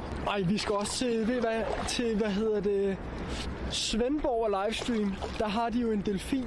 Der er mange inde i de der sauna. Jeg krydser godt en sauna lige nu. Få noget varme. Men i Svendborg, der er en delfin. Og den er sådan rimelig aktiv. Det er ikke bare sådan en, der gemmer sig og sky. Så overvej lige at lave en livestream, hvor der kommer en delfin frem i Danmark. Det ville jo være fuldstændig vanvittigt. Jeg orker ikke at kigge. Jeg ved bare, at de sidder og kigger. Hvad fanden er det, der kommer der med alt det udstyr? Udover det der udstyr har jeg bare en kæmpe kasse med tasker og vand. Og det må se lidt sjovt ud. Mine arme holder meget godt, selvom det er lang tid siden. Det er dejligt stille. Stille og fredfyldt. Jeg kan se Sydhavn nu. Nu skal vi helt ind. Helt ind til de der lejebo. Eller hvad det er for en bølge. Ja, der er en, der står på paddleboard der. Prøv at kigge. Det hjalp bare slet på varme tæerne. Men sådan er det. Nu har vi snakket om mine tæer næsten hele livestreamen. Kom nu fremad. Hele vejen tilbage igen. Jeg har næsten ikke flere kræfter. Jeg flyder bare lige nu med strømmen. Hvor man godt kan tage højre om de... Vi skulle næsten prøve det. Vi gør det. Tivoli Hotel. Okay. Så er der ikke så langt til Sydhavn herfra. Hvad kunne man ellers lave fede livestreams? Jeg har Copenhagen Marathon, halvmarathon, Royal Runner, alle de der fede løb på os. Så man løber rundt der med hele livestreaming setup'et. Og bungee jump ind i Københavns Havn, der hvor vi startede op imod, hvad den hedder, den der restaurantø der. Kan jeg ikke huske. Bungee jump med et livestreaming setup. Overvej, hvor sjovt det kunne være. Og hvad er der mere? En masse sjove ting. Og så selvfølgelig også lidt med biluniverset. Striben og det der, men tage den gamle vogn ud til de der store veteranbilstræf, og så gå og kigge på nogle gamle biler. Det skal nok også blive sjovt. Men strategien er kun at holde den på in real life streams. Ingen billetter endnu. Min tær. Det hjalp bare slet ikke. Jeg tror, man skal op og hoppe. Kender I nogle øvelser? Man skal op og hoppe. Og så virkelig få blodcirkulation lukket ud derinde. Jeg tror ikke, man kan komme den vej ind. Det kan godt være den første. Der er en lille bro der. Men den er også bare for lav, jeg ved det. Alle broerne er vanvittigt lave. Der kommer en Grand Banks. Det er nok en af de fedeste fiskerbåde. Eller det er det jo ikke, men sådan en mini. Det er en trawler, den er ikke. Så lagde den lige en ordentlig nummer til privat. Så er det altså bare med ikke at falde i. Motorcykelstreams, genialt. Det kunne være sindssygt fedt. Hvor ser det flot ud, når der kommer sådan en båd igennem havnen. Det er helt stille vand. Hvad er vi oppe på at se her nu? 6 seere, sådan. Det er de trofaste. Det har heller ikke været den mest aktive livestream. Det har været sådan en rigtig god tester. Stille og rolig. Sjov. Og indtil videre er der ikke sket noget med, at man er faldet ud. Så det er et kæmpe plus. Jeg er 100 på, at jeg kan komme igennem det andet. Så nu tager vi den altså venstre om hvad ind. Det er for en virksomhedsbygning, der ligger der. Du var næsten på 20 på et tidspunkt. Sådan. Det må have været vores Instagram-historien og TikTok-algoritmen. Det er vildt nok, at Twitch ikke har en lige så vild algoritme som TikTok. TikToks algoritme, den er next level. Jeg kunne måske også have tændt for en TikTok livestream på telefonen. Jeg prøver på Twitch de her livestreams, også fordi nu er internettet nok ikke det bedste herude. Der bordet er ikke særlig hårdt. Man rykker sådan lidt frem og tilbage, når man rammer dem lige på. Og der ikke er så meget lavt her. Jeg tror, jeg kan røre bunden med den paddellængde. Det var en af de der var lige lidt for tæt på. Den sætter sig. Bunden her, det er der altid noget. Den sætter sig lige i hjertet, den der. Det skulle lige ligne, at efter 2 timer og 40 minutter væltede i, fordi jeg lige var lidt for uopmærksom. Man begynder også at blive træt nu. Man skal holde en samtale kørende i 2 timer og 40 minutter med sig selv. Det er altså ikke det nemmeste. Min tør. Den er ring. Det ser meget vildt ud. Nå, nu er vi ved at være der. Ved vejs ende. 2 timer og 40, det der er rimelig hurtigt. De kanaler, som jeg havde tænkt, vi skulle være, men jeg havde regnet med, at det skulle tage en 4-5 timer. Og vi har ikke engang rundet 3 timer endnu. Kæmpe plus. Jeg tror, strømmen i ryggen, så vi bare glæder det igennem rimelig hurtigt. Der skal ikke særlig meget strøm eller vind til, før man ikke kan komme frem på et paddleboard. Nogle fede lejligheder, der ligger herude. Hvor det er vildt, helt seriøst. Jeg kan slet ikke forstå, at det faktisk fungerer. Jeg fik først alt det her livestreaming-udstyr på plads i går aftes. Der fungerede det hele, og nu kører det bare i 2 timer og 40 minutter nu. Det er sgu da for fedt. Bare kør nu. Hvis jeg skal sige 5 minutter før, så kører du nu. For det tager cirka 35-40 minutter, for da jeg kommer ud. Ja, han sejler. Han sejler. De er så søde, de der børn, når de ser, at jeg kommer sejlende. Fokus, jeg skal ikke falde i. Det er nu, når man er lidt træt. Føler sig lidt til godt på plads, tilpas. Man føler sig lidt for godt tilpas. Mister lige hurtigt en lokation her. Tager vi da også lige stille og roligt i lang tid. Går vi lige ind 2 sekunder. Der. Og så vælger vi. Okay, der kan vi stå ind. Når jeg kommer rundt om hjørnet, så kan vi stå ind der. Det gør det. Hele lokation. Der, og så sende der. Ej, den forkerte. Sådan der. Ej, hvad sker der? Hvor svært kan det være at sende en lokation? Helt seriøst. Del. Det fungerer overhovedet ikke, det her Google Maps. Del dette sted. Kopier link. Der. Sådan der. Tilbage. Men stoppede det? Nej, det kører stadig. Hvorfor kan jeg ikke se streamen nu? Det er lidt nøje. What? Nå, der gemmer den sig. Så er vi tilbage. Ej, mine tær, de er helt væk. Vi skulle kunne stå lige rundt om hjørnet herovre, og så komme ind til lejlighederne i Sydhavn.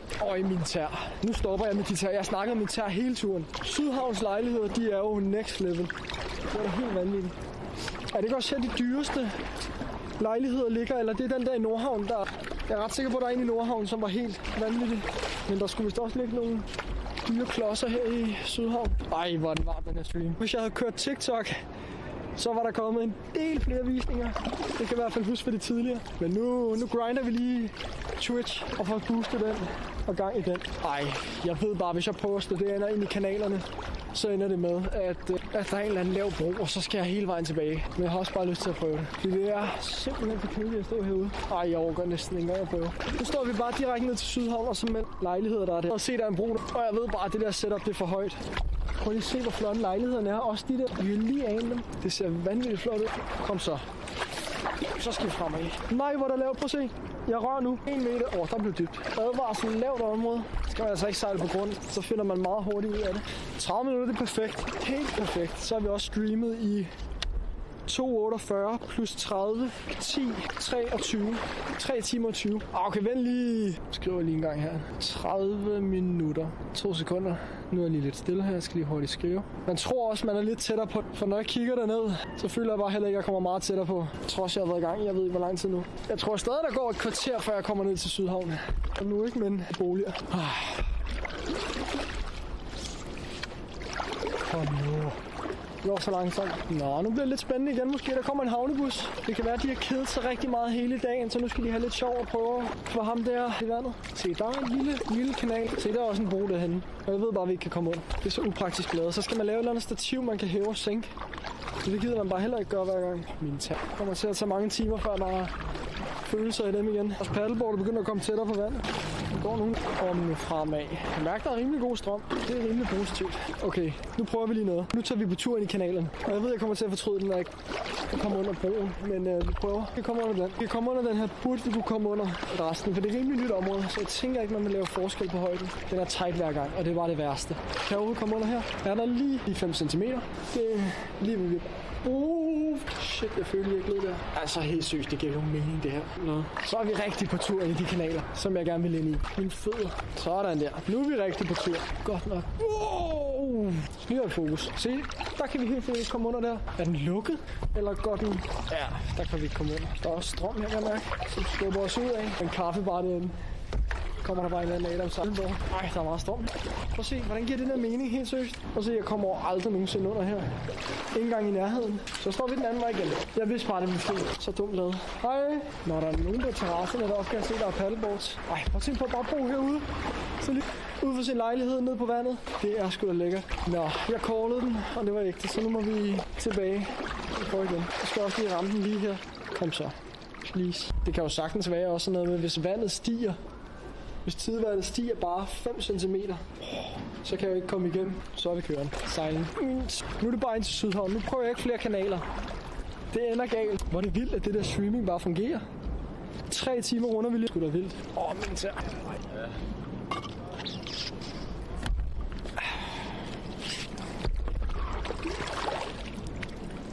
Jeg synes ikke, der er så meget hjælp. Før der fik vi lige lidt skub af vinden. Men nu er der bare ingenting. Og 3 timer senere, så er man også bare helt flad.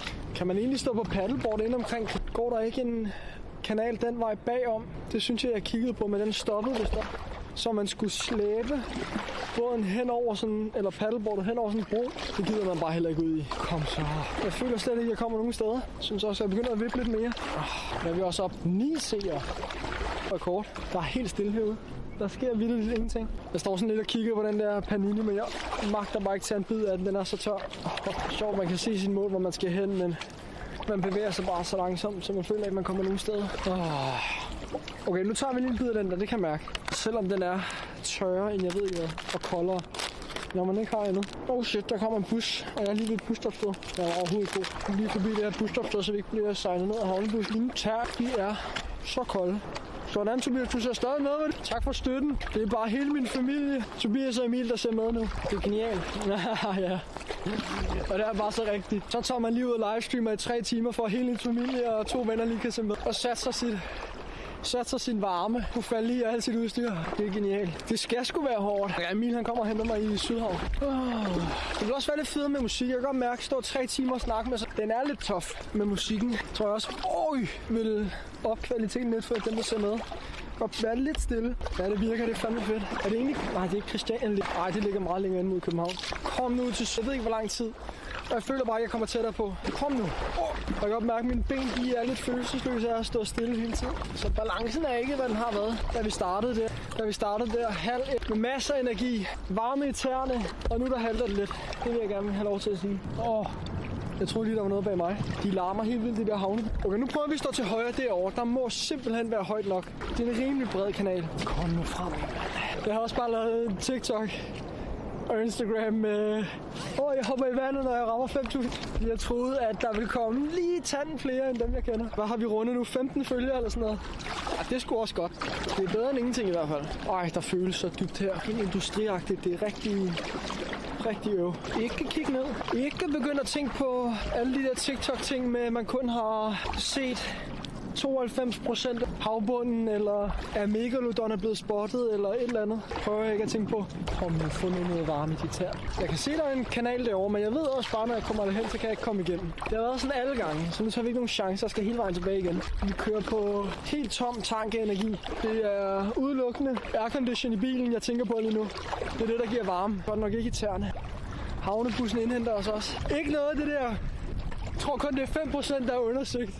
Ikke de der tanker nu. Det er det sidste, jeg magter. Jeg har så meget nøje på lige her. Jeg ved ikke, hvad der er. Jeg føler bare, det er nederen område, det her.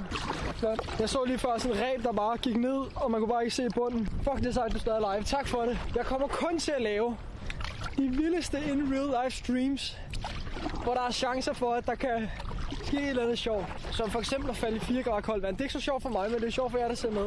At der lige er den der chance for et eller andet. Det giver også lidt adrenalin for mig. Og det er noget regn, jeg kunne mærke. Nu sætter vi lige. Hvad laver han? Han planer. Ej, hvor er de fede, de husbåde der. Med planter og alt muligt indeni. Hvor lang tid har vi kørt den nu? Okay, stadig kun 3 timer. Nu er man bare i sådan en rytme. Man bruger ingen kræfter. Man kaster bare armene ned i vandet, og så roterer lidt. Muskler, man kan bruge til at hive noget som helst. Hvorfor gør vandet sådan der? Shit. Det ligner lidt sådan lige inden, og det kan godt være, at det bare udløb på de der husbåde der. Lige inden en hval kommer over vandet og fanger fisk, så kommer der de der bobler. I følger nu. Kom nu. Ej, der er mange. Stille og roligt. Kom så. Stille og roligt. Ja. Jeg ved også bare, når man bliver streamsnipet. Se, nu kommer de igen. Fuck. Fra den anden side. Stille og roligt. Nå. Jeg ved bare, når man bliver streamsnipet om sommeren, når man står nede af kysten, så er der helt sikkert nogen, der synes, det er sjovt at ræse forbi deres båd og lave store nok bølger til, at man bare ryger lige på ud i vandet. Men igen, det er jo også det sjove ved det. Det skal jo ske på et eller andet tidspunkt. Nå, nu er vi jo forhåbentligvis om ikke så lang tid. Min tør. For satan, mand. Ej, hvor er de jo fede, de husbåde der. Okay. Nu kan jeg sgu mærke, at de begynder at brokke sig lidt. Jeg kan faktisk sige, fuck det. Jeg vil bare gerne ind i de kanaler. Jeg overvejede lidt det sidste stykke der. Jeg kan huske, jeg sagde sådan, vi er engang rundet 3 timer, og vi er næsten dernede. Og nu er der bare gået en halv time siden da, og vi er stadigvæk ikke helt nede ved Sydhavnen. Min tær. De er kolde. I får ikke varmen. Kom nu frem. Nu kommer den der husbåd galopperende. Jeg ved, hvor den egentlig sejler henne. I forhold til de her røde bøjer, om den sejler højre eller venstre om. Jeg tænker, jeg er nogenlunde safe, hvis jeg bare er lidt tæt. Ej, det spiller max, det der streamingudstyr. Hvor er det fedt. Helt perfekt, simpelthen. Eller sejler den her, og så skal jeg derover. Men der er alligevel røde bøjer, men det er jo styrbord og bagbord, er det ikke det? Gemme os inde i de der små mini-havne. Overvej lige, hvor fedt det er at have lejlighed her. Og bare lige gå ned og tage sin båd her for Karin. Det skulle da for fedt. Okay, det kan godt være, at vi lige skal ind til side. Jeg kan også se, at vi kommer altså sejlende hurtigt, men tror sådan en. Så tager vi lige ind i havnen her og tager en omgang. Prøv lige at se, det ligner deres lejligheder her. Ligner sådan nogle sauna-indgange. Nu bliver det helt stille. Begynder det at regne nu? Nej, vel? Nej, det gør det ikke. Stille og roligt. Ikke noget nu. Vil han forbi, eller hvad vil han? Ja, jeg tror lige, vi går helt ind og venter. Drøber det lidt? Jeg tror, skal vi drøbe lidt nu? Strategi, der hedder så langt ind som muligt, og så vender vi, og så får vi mindre. Det tror jeg er strategien. Sådan der. Nu tager vi den. Det skal ikke være nu, jeg falder i. Jeg magter det ikke. Kom så. Der er lidt kant på de der bølger der. Stille og roligt. Der er altså ikke særlig meget luft i der bord. Det gør det kun 1000 gange sværere. Jeg er lige omkring Sydhavn nu. Helt nede. Ved det der flotte lejlighedskompleks, der ligger sådan ude. Men jeg er stadig ude ved kanalerne. 63 minusgrader. Perfekt. Kom nu. Hvorfor bevæger man sig så langsomt her? Jeg tror, at jeg er modstrøm. Det må være derfor. Det, eller så er det bare, fordi jeg slet ikke har nogen kræfter i armen. Jeg bruger heller ikke musklerne. Det er bare låse armene, og så bare køre dem. Jeg er helt færdig. Skal lige se noget her hurtigt. Hvad ligger vi på? 23.000 kilobits per second. Perfekt. Det er jo en solid stream, så. Bum. Der er helt sikkert også sauna ved den der badeanstalt. I København har de det simpelthen til luksus. Der er bare sauna ved alle deres badeområder. Jeg kunne godt en sauna lige nu. Sauna og en McFeast. Og varme nuggets. Det kunne jeg rigtig godt. Kan jeg godt mærke. Jeg kan godt mærke, at jeg begynder at gynge lidt nu. Så det handler lige om at holde fokus. Kom nu. Vi er så tæt på. Det der bro er. Der kan man heller ikke komme under. Kom nu fremad. Jeg er slet ikke tålmodig til det her længere. Fokus. Jeg tror faktisk, der ligger en kirke. Kan det passe? Der ligger en kirke på en af de her husbåde. Jeg synes, jeg så på Google Maps, at der stod et eller andet med kirke eller et eller andet den stil. Jeg er stadig ikke bevæbnet. Jeg har stadig en varme på. Folk står bare inde i deres lejlighed og tænker, hvad fanden laver ham der? Jeg er faktisk glad for, at jeg ikke nåede at runde de 5.000 følgere. Jeg vil slet ikke kunne hoppe i vandet nu. Jeg kan ikke hoppe i vandet. Der er 4 grader med tær, man ikke kan mærke. Det er jo vanvittigt. Okay, nu kommer vi snart ind i de kanaler hele dagen. Nå, du vil gerne op og lave lidt bølger. Der kommer lige en båd der. Jeg synes, det kunne være sjovt. Selvfølgelig er der også en sauna her, helt seriøst. Hvor er det fedt. Og det piner mig også bare at se lige derinde. Lige derinde er der over 40 grader varmt. Lige derinde er der dejligt varmt. Men man kan ikke komme derind. Min balance, den sejler, kan jeg mærke. Men nu er vi der snart. Kom nu. Hvor skal du hen? Jeg har stået hele vejen igennem København, starter op i Nordhavn, og nu er jeg helt nede i bunden ved Sydhavn. Og nu skal jeg ind imellem de der lejligheder og stå, som var planen hele tiden. Den sauna, den ser så frisk nu. Tid det ende. Jeg har for varme i tæerne. Det kunne jeg godt. Men det går ikke. Nej, der fik jeg våd. Ja, tak for det. Hvor må det være. De kan jo fra deres lejligheder ned i vandet. Deres balkon ligger vildt ud over vandet. Hvis jeg kan komme igennem her, ikke, så bliver jeg sindssyg. Helt seriøst. Jeg står ikke hele vejen til Sydhavn, så kan jeg ikke komme under broen. Det tror jeg faktisk ikke engang, jeg kan. Ej, hvad er det her for noget? Helt seriøst. Jeg har ikke stået hele vejen til Sydhavn, for at jeg kunne komme under en bro. Kan jeg ikke engang. Helt seriøst. Hvad sker der for det her sted? Det magter jeg ikke. Men også derinde, der er jo broer alle steder, hvor man ikke kan komme under. Nå. Fedt, flot, genialt bygget, godt tænkt. Så tror jeg næsten, vi skal call it a day. Lige finde et lidt bedre sted at komme op. Havnebadet, der er gitter hele vejen rundt. Så det er ikke vanvittigt optimalt. Så står vi lige rundt her. Øj, min tær. Jeg lavede lige sådan en bølge op på. Det kan jeg altså godt mærke. Det fortæller bare, at der er ingen varme i de her sko. Også en tynd lag gummi. Den fikser jeg lige til næste gang, så jeg ikke min tær hele streamen igennem. For der er sgu mere spændende ting end det. Ej, hvor fedt. Prøv at se den vippe, de har der. Genial lavet. Det er i hvert fald en 2-3 meter vippe, det der plus minus. Der er ikke engang noget sted, vi kan komme op, eller sådan rigtigt. Det kunne være fedt, hvis man der lige var sådan en lav bro. Man lige kunne... Der må der være sådan et sted, hvor de sætter kajakker i, eller et eller andet. Det bliver bare rigtig umuligt at få paddleboardet op, fordi der er sådan 1 meter op til der, hvor man står. Tjekker vi, så tager vi sgu bare, hopper vi bare op. Ja, jeg havde tænkt mig at hoppe i, men det kræver lidt mere end 1 bølge. Det kommer til at gøre lidt ondt. Jeg havde gjort det, hvis jeg kunne mærke min tær. Så ville jeg have gjort det. Men lige nu, der er det ren overlevelse. Jeg har haft kolde tær i over 3 timer nu. Hvad er vi egentlig på? 3 timer og 22 minutter, næsten på 3,5 timer. Og nu kan jeg også mærke, at det begynder at drøbe lidt. Og intet af det her udstyr er bare i nærheden af vandsæt. Okay, så vi kan komme op. Nu så er jeg bare det første og bedste sted. Det må være her et eller andet sted. Bum, det har jeg valgt. Og så er den ikke. Eller der. Nej, det er privat. Vi tager den herover, sådan er det. Eller hvad, skal vi derover? Okay, vi tager den derover. Det der, det er ikke et særligt fedt sted. Skal man tage den derovre? Det gør vi. Så vi tager op herover. Og så tak fordi I har set med. Og 17 følger. Bum bum. Det er jo perfekt. Så må det være hele min familie plus nogle venner, der følger med. Genialt. Jeg skal lige hurtigt tjekke noget her. Fyrer vi lige bum bum bum bum. Sådan der. Det har været en sindssygt lækker tur. Bortset fra, at det har været vanvittigt koldt. Ej, er der hegn der? Nej vel? Det er der eddermame, man kan ikke engang... Nu stopper det. Nu vil jeg op. Nu vil jeg ikke være hernede mere. Så tager vi den derovre ved den gule stige. Det er simpelthen ikke mere. Man kan komme op nogle steder. Rent zigzag det her. Så tager vi lige herover. Lidt godt. Nej, jeg kan ikke mærke min tær. Jeg kan dårligt holde balancen. Nu må det være nok. Hvornår kommer næste? Jeg kommer til at smide det på Instagram, men jeg regner med, at det er jo sådan lidt afhængigt af vejret, når man paddleboarder og løber og laver alt muligt udendørs. Men jeg kan godt stå på Mølleåen, hvor der ligger is, og der skulle være minusgrader her om 2 ugers tid. Men jeg håber på at kunne sende noget live før. Stoppede livestream lige der? Nej, den hakker bare pyv her. Det kører stadig. Nå, men tak fordi I så med. Det var alt for den her livestream. Nu glæder jeg mig som en lille dreng til at komme op og få varme i min tær. Det kan jeg godt love jer for. Og røre noget land. Jeg er bange for at falde i mere. Vi gjorde det. Kom så. Det skulle lige ligne, det var nu man faldt i. Sådan der.